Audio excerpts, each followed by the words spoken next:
एबे आंचलिक पाणीपाग विभाग पक्षर एक बड़ खबर सामना को आसी। सूचना अनुसार राज्य को खूब शीघ्र आसूची मौसुमी। यही सबू अंचल में प्रबल अति प्रबल वर्षा।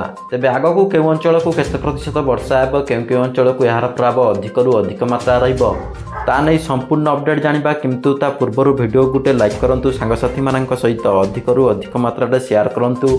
आपण माने जदि आम चैनल रे प्रथम थर पय वीडियो देखुथांती ताहले बे सब्सक्राइब करी बेल आइकन को ऑन करी रखंतु, जहा द्वारा जेबे भी जे कोनोसी पाणीपागर लेटेस्ट अपडेट आपण माने सर्वप्रथमे आम चैनल रे पाई परिबे।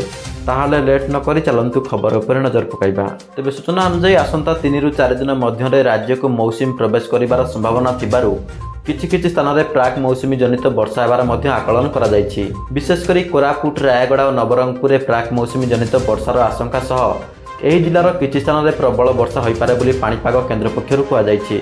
सेहिपरि पुरी, खोर्धा, नयागढ़, गंजाम, गजपति, कंधमाल, कोरापुट और रायगढ़ जिलार कालबैशाखी जनित वर्षा हेबार आशंका रही। एही जिला गुड़िकर बिजुली घड़घड़ी जनित पवनर बेग 30 रु 40 किमी पर्यंत पवन बहिबा नहीं पाणीपाग केन्द्र आकलन करिछि। अन्यपटे राज्य में असह्य ताती सांग को गुड़गुड़ी जारी रही।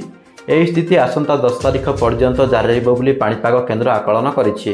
तेबे आपण माने वर्तमान भिडियोटी को केउं जिल्लारू देखुछन्ते एवं आपणक जिल्लार पाग किपरि अछि ता कमेंट माध्यम आमको जणांतु। जय जगन्नाथ।